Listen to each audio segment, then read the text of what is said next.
Sonos is set to make new product announcements in September. Hey GadInsiders, welcome to your go-to tech hub. CEO and director Thomas Conrad spoke about Sonos' next steps and set the stage for AI to be a core part of its business strategy during the company's third quarter financial call. He argued that the battles over the best and fastest models won't be the defining factor for success when it comes to AI in the smart home. Conrad says the lasting value is going to be in what surrounds the model in a real home, the hardware that can converse with quality across every room, the system that already knows the shape of a home and the way a family lives in it, the connectivity to reach the speakers, services, and devices that turn a request into coordinated action. And that's the operating environment for AI in the home, and Sonos has spent 20 years building it. Sonos has a history of being an agnostic player in smart home tech.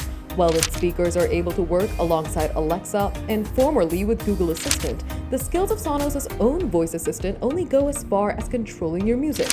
It's also promised better performance and specs than the budget options on the market from major brands like Amazon and Google, which have also been pushing the AI angle for their hardware.